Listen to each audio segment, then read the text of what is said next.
El gobierno federal presenta un nuevo programa para la prevención del delito. ¿Cuáles son sus alcances? La sucesión del Papa. ¿Hacia dónde va la Iglesia Católica? Quédese con nosotros.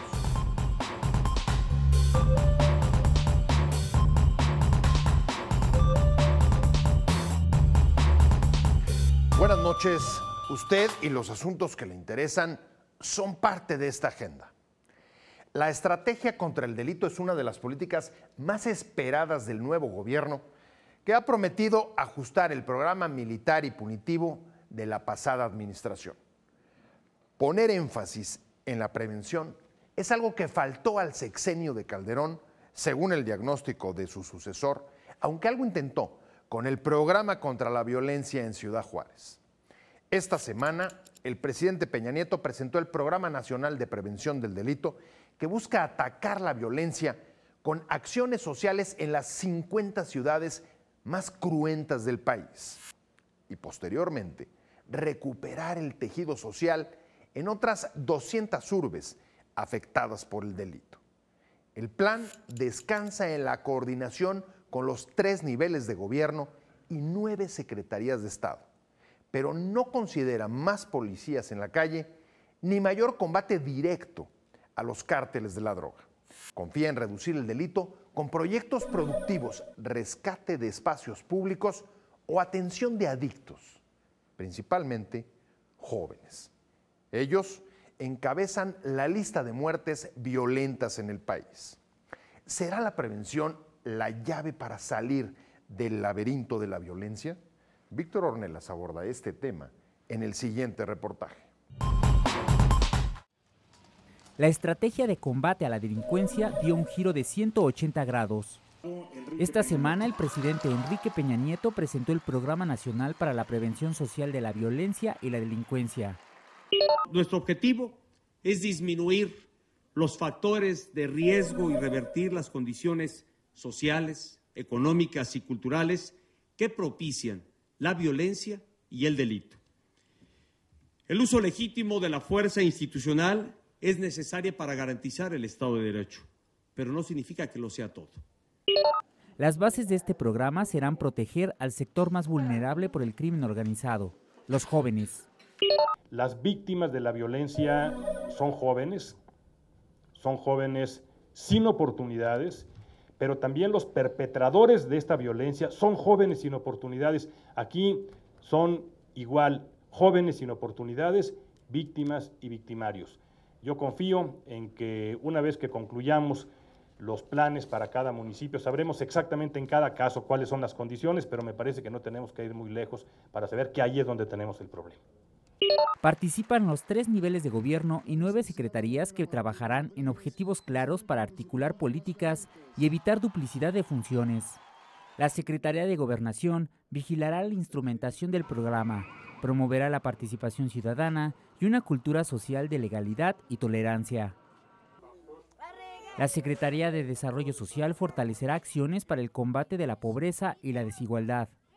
La Secretaría de Salud garantizará una atención médica oportuna y pondrá en marcha una campaña nacional de concientización y prevención de adicciones. La Secretaría de Educación Pública reforzará la enseñanza de valores cívicos y éticos, ampliará el programa de escuelas de tiempo completo y el acceso de jóvenes a bachillerato y nivel licenciatura, además de promover la cultura y el deporte. La Secretaría de Economía deberá impulsar el autoempleo y apoyar la creación de empresas sociales. La Secretaría del Trabajo ampliará oportunidades de capacitación, vinculación laboral y empleo formal. La Secretaría de Comunicaciones y Transportes incrementará la seguridad en autopistas y ofrecerá oportunidades de empleo temporal en zonas de vulnerabilidad social o afectada por desastres naturales. La Secretaría de Desarrollo Agrario, Territorial y Urbano buscará recuperar espacios públicos. Por último, la Secretaría de Hacienda vigilará un ejercicio transparente y eficiente de los 118.800 millones de pesos destinados al programa. Con estas acciones, la Comisión Intersecretarial buscará combatir la pobreza, la desigualdad y la falta de oportunidades que provocan en gran medida la violencia y delincuencia.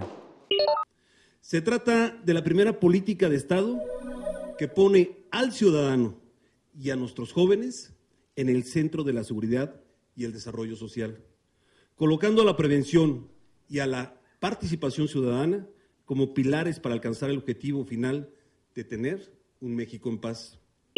La primera etapa de este programa se aplicará en 48 municipios de 27 estados, 2 delegaciones del Distrito Federal y 7 zonas metropolitanas. En estas áreas se comete el 40% de los delitos de la República Mexicana. Ahí habitan 39 millones de personas cuya vida y patrimonio han sido amenazados con más de 7.700 homicidios dolosos y más de 91,000 robos con violencia. Ahí, en este primer ámbito de intervención, se concentran 4 de cada 10 homicidios dolosos y 4 de cada 10 robos con violencia. Con este programa, los diferentes niveles de gobierno en conjunto con la ciudadanía buscarán recuperar la paz y tranquilidad. Yo estoy convencido de que a través de esta acción que hoy estamos poniendo en marcha, a través de este trabajo conjunto y de esta articulación de esfuerzos, será posible realmente lograr el México en paz y tranquilo que todos queremos. Algunos especialistas consideran que se trata de una política integral que atacará de fondo la inseguridad. La propuesta que hace el presidente es enfrentar todas las violencias, no solo las violencias criminales y más brutales que hemos visto en los últimos meses y años del crimen organizado, sino todas. La que se da al interior de los hogares, la que se da al interior de las comunidades, la que se da en la calle, la que se da en las escuelas. El gobierno federal reiteró que la seguridad se debe atender en todos los aspectos. Que quede claro, el Estado reafirma su responsabilidad de perseguir a los delincuentes y castigarlos para preservar la paz y la convivencia. Es un mandato de ley y una convicción del gobierno que encabeza el presidente de la República, Enrique Peña Nieto. Estamos convencidos que el combate y el castigo por sí solos no resuelven el problema. La seguridad es un carro que tiene 2 ruedas. Una rueda tiene que ver con las cuestiones institucionales, con la parte dura, con la tarea de contención, en donde están involucradas las Fuerzas Armadas, las fuerzas del orden, el aparato de administración de justicia, las cárceles, los jueces, y la otra rueda es el trabajo preventivo, el trabajo con la sociedad. El programa será evaluado permanentemente y no se podrá utilizar con fines electorales. El programa para la prevención del delito es la principal iniciativa del nuevo gobierno para tratar de dar un giro a la estrategia antinarco de los últimos 6 años, aunque no contempla regresar a los militares a sus cuarteles. El plan llega en un momento de recrudecimiento de la violencia en plazas como Morelos, lo que disuade de esperar resultados en el corto plazo. Se acompañará de la creación de la Gendarmería Nacional, aunque el gobierno dejará de medir resultados a partir de los decomisos y de los capos detenidos. Con la prevención, piedra angular del programa, se buscan resultados en el mediano plazo, como muestran experiencias en ciudades tan violentas como Juárez, donde se logró reducir el delito en el sexenio pasado. A la reconstrucción del tejido social irán recursos materiales y humanos, incluso de la cooperación internacional como la Iniciativa Mérida, que antes básicamente se destinaban a equipo y armas en la lucha contra los cárteles.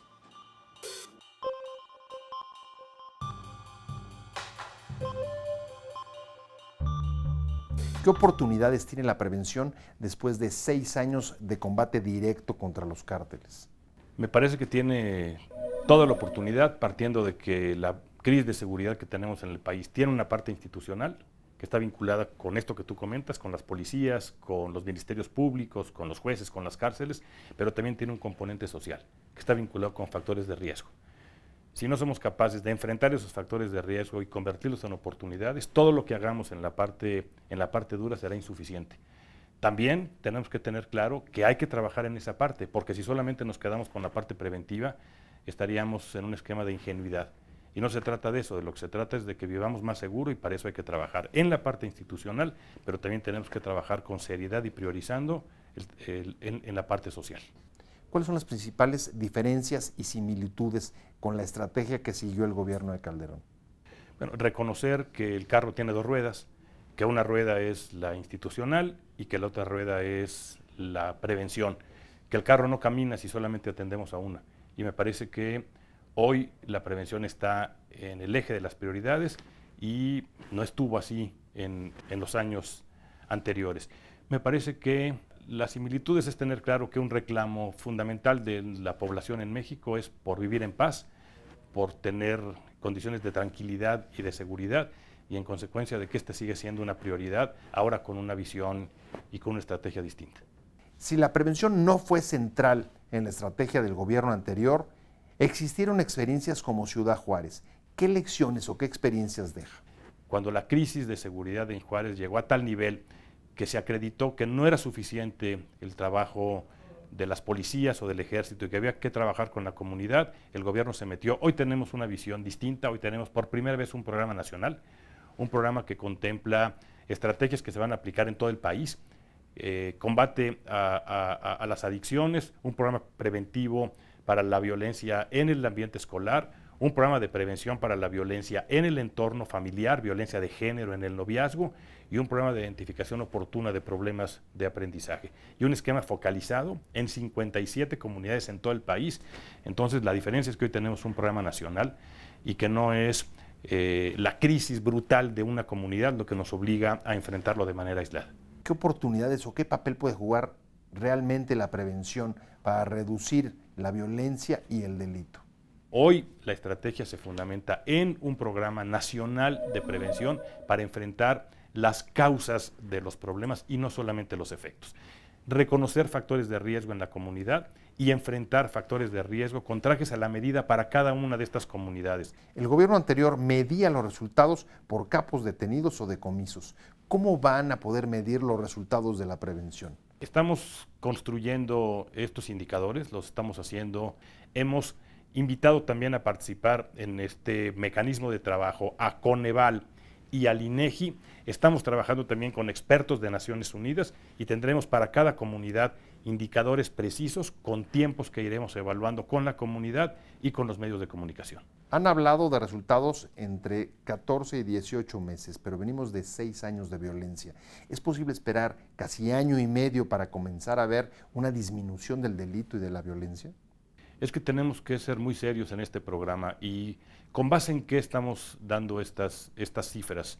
Hemos revisado los tiempos de maduración de Juárez, hemos revisado los tiempos de maduración de Aguascalientes y entonces tenemos que reconocer que un programa como este, para que realmente comience a dar resultados que sean palpables a nivel general, los tiempos de maduración son los que tuvimos en estas ciudades y es por ello que estamos hablando de estos plazos. Una estrategia que se fundamenta en la parte dura, en la coordinación. El país se dividió en 5 regiones.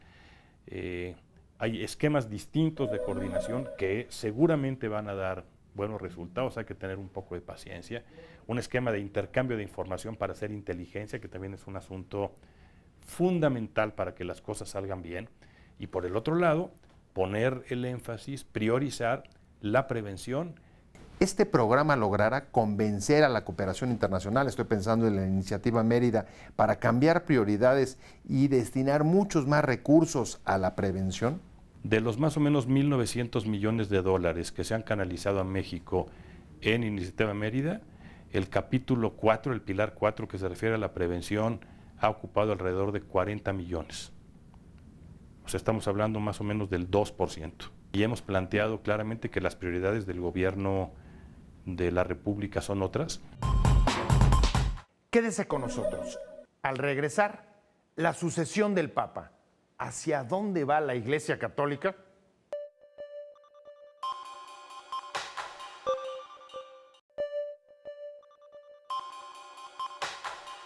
El sigilo de Benedicto XVI para preparar su renuncia dejó perplejo al mundo. También puso en evidencia la soledad con que enfrentó en su breve mandato graves problemas de la Iglesia Católica como los escándalos de pederastia. La sorpresa marca su partida, a pesar de saberse un papado de transición, por la edad avanzada con que llegó hace casi 8 años. Finalmente, adujo falta de fuerza para dimitir. Será recordado por intentar limpiar la imagen de la Iglesia por miles de casos de abusos de menores en décadas que antes habían sido ocultados. Lo hizo con una curia dividida sobre este tema y desde posiciones contrarias a la modernidad, como el avance de la mujer en la Iglesia o un discurso antihomosexual. Mientras se acumulan problemas como la escasez de vocaciones y de fieles, la Iglesia elegirá a su sucesor. La mayoría de los cardenales con voto fueron nombrados por Benedicto XVI y su antecesor, Juan Pablo II, en años en que se reforzó el poder de los grupos más conservadores. ¿Hacia dónde va la Iglesia Católica? Claudia Martínez del Cerro nos habla de este tema en el siguiente reportaje. Ad navem Sancti Petri gubernandam et annunciandam evangelium etiam vigor quidam corporis et anime necessarius est, qui ultimis mensibus in me modo tale minuitur, ut incapacitate meam ad ministerium commissum bene administrandum agnoscere debiam. Qua propter bene consus pontes huius actus plena libertate declaro, me ministerio episcopi Rome, successore Sancti Petri. El Papa Benedicto XVI pasará a la historia como el primer pontífice desde la Edad Media que renuncia a ser el máximo líder de la Iglesia Católica. El próximo 28 de febrero, cuando dimita oficialmente, formará parte del pequeño grupo de jerarcas católicos que han renunciado por motivos como edad avanzada, enfermedades e incluso problemas políticos. El último de ellos fue Gregorio XII en 1415. A lot of people are a little surprised that a pope should resign in the modern age. It's not that surprising. A pope today has to conduct, hundreds, if not thousands, of audiences, meetings, encounters every year. It takes a tremendous physical toll. El Papa concluirá 7 años y 10 meses de un pontificado enmarcado por escándalos, polémica y soledad. Quedarán en la memoria sus declaraciones contra una mayor participación de las mujeres en la Iglesia, el preservativo, la eutanasia, el aborto y el matrimonio entre homosexuales. Con ciò vengono tacitamente confermate quelle teorie funeste che tolgono ogni rilevanza alla mascolinità e alla femminilità della persona umana, come se si trattasse di un fatto puramente biologico, teorie secondo cui l'uomo, cioè il suo intelletto e la sua volontà. Su pontificado se vio empañado por el Batilix, cuando su ex mayordomo, Paolo Gabriele, difundió correspondencia que reveló corrupción y lucha de poderes. Sin duda, el punto más álgido fue la ola de denuncias de abuso sexual cometido por sacerdotes por quienes tuvo que ofrecer disculpas. I would like to pause to acknowledge the shame which you have all felt as a result of the sexual abuse of minors by some clergy and religious in this country. Indeed, I am deeply sorry. Algunas víctimas de pederastia celebran su partida. Piensan que Benedicto XVI bloqueó la impartición de justicia y argumentan que evitó dar a conocer los nombres de los agresores. And this is a sad state. This is sad to say, but I was glad. I was glad that he was stepping down because I think he's been a disaster. And I think that's one of the saddest things as a member of this church that I would feel that I say is that I'm glad he's gone. La inédita renuncia en casi 6 siglos y el contexto en el que ocurre alientan el debate sobre la existencia de conflictos o presiones en el Vaticano. El mundo actual está muy complejo y muy convulso y que eso se puede deber también a presiones internas o externas. Pues es algo nuevo, insólito, ¿no? Realmente no sabemos qué interés hay atrás. Yo creo que la primera tarea es no entrar en una crisis de incertidumbre porque no la hay. La Iglesia es una institución milenaria que se sostiene por sí misma. Il n'y a plus de pape à partir du 28 février à 20h et à partir de ce moment-là, le mécanisme de l'élection de son successeur se met en marche et je ne vois pas où est la crise. Estos sobresaltos ocurren en momentos en que se registra una disminución de los adeptos católicos, que actualmente suman 1.200 millones en todo el mundo. El panorama plantea la cuestión sobre si debe modernizarse la Iglesia. El clero y los adeptos afirman que es necesario un papa con una edad adecuada para afrontar los problemas de la curia y del mundo. Yo estoy completamente de acuerdo de que necesitamos hombres fuertes, sanos, sabios y santos para dirigir la Iglesia. Los analistas afirman que ya es tiempo de que el nuevo líder escuche a los sectores marginados durante siglos. En el mundo actual no puede seguir cerrándole las puertas a las mujeres, por ejemplo, no puede seguir cerrándole las puertas a los homosexuales, no puede seguir cerrando las puertas a todos aquellos que difieren de las percepciones que tiene la curia romana. El nuevo papa también deberá combatir urgentemente uno de los flagelos más pronunciados en la Iglesia Católica, la pederastia. The successor needs to understand that the truth will set them free. And until they understand that, until they open up all the documents, and until they come clean with what they've done, this church will continue to suffer. El próximo jerarca deberá afrontar todos estos retos bajo la sombra del anterior pontífice aún vivo. It's going to fall to his successor to find a way to utilize this kind of expertise, perhaps, in a way that doesn't create new difficulties for the church. Los especialistas afirman que un pontífice de América Latina o África tendría una visión más universal. Sin embargo, la gran proporción de los cardenales europeos podría decidir la elección. Por lo pronto, el mundo deberá esperar hasta marzo para que vuelva a salir humo blanco de la chimenea de la Capilla Sixtina. Desde reflexiones, especulaciones y hasta las apuestas, se interrogan por los factores que determinarán la elección, así como el perfil o tipo de liderazgo que la Iglesia necesitará para afrontar sus desafíos. Esta tiene una estructura de poder monárquica y está regida por jerarcas de avanzada edad como el propio Ratzinger. La primera cuestión está en saber si esta vez se atenderán las exigencias del cargo y optarán por alguien de menor edad, como ocurrió con Juan Pablo II. Benedicto XVI careció de la vitalidad y carisma del Papa polaco, aunque tuvo más bagaje intelectual y conocimiento de la curia romana.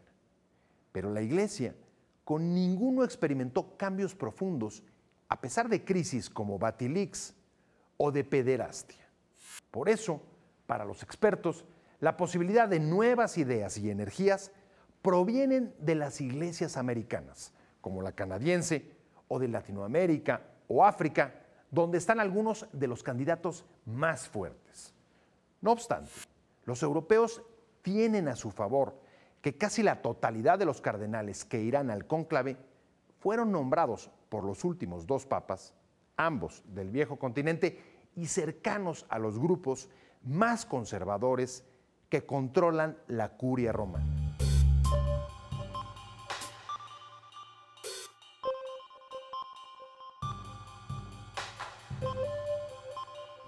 ¿Qué significa la renuncia del Papa Benedicto XVI? Un relevo generacional. Él quería limpiar la Iglesia católica y fundamentalmente las estructuras cupulares de la Iglesia católica. Sin embargo, es evidente que esto no era tan fácil. La cuestión de los abusos sexuales y la pederastia clerical, etcétera, que es algo que le produce un gran desprestigio y pérdida de fieles a la Iglesia. ¿Cuáles son los problemas que hay en la Iglesia que pueden estar detrás de su renuncia? La pérdida de prestigio, las cuestiones del lavado de dinero. El Banco del Vaticano es una suerte de paria en la Unión Europea. E incluso designó a un laico del Opus Dei para que tratara, que era el representante del Banco Santander en Italia, para que tratara de poner orden en el Banco del Vaticano. Finalmente, los Batilix, esta presunta filtración, esta infidelidad que este grupo de cardenales investiga y llegan a la conclusión que es el mayordomo. Lo que llama la atención, excepto que creamos mucho en la caridad cristiana, no le pasa nada. Dicen que lo tienen preso, pero nunca se lo vio preso. Toda la corrupción que sale a relucir en las Batilix prácticamente involucra a obispos italianos, obispos y cardenales italianos y algunos españoles. ¿Cuáles son los equilibrios de poder al interior de los grupos que están en el Vaticano? Lo que ha estado haciendo todos estos 7 años de que he estado en el pontificado es quitando italianos de posiciones claves y poniendo cardenales de países anglos, ¿sí? De países angloparlantes, o norteamericanos, o ingleses, o africanos. A pesar de su renuncia, ¿va a lograr mantener el control sobre el cónclave? Él construyó una mayoría. ¿Qué irá a hacer esa mayoría? Eso es otro asunto. Benedicto XVI se despide con una declaración fuerte que las divisiones están desfigurando a la Iglesia. ¿Hacia dónde va la Iglesia Católica? Está planteando el problema. O sea, ya es, no me voy porque me duele la cabeza, ni tengo artritis, como dijeron algunos analistas. Tiene que venir alguien más joven que pueda enfrentar a estos grupos de intereses. Gracias por habernos acompañado. Recuerde que esta agenda la hacemos todos y usted puede enviar sus temas y comentarios a la dirección de correo y Twitter que aparecen en la pantalla. Lo esperamos la próxima semana con reportajes y entrevistas sobre las situaciones que impactan su calidad de vida, la realidad que todos los días enfrentamos.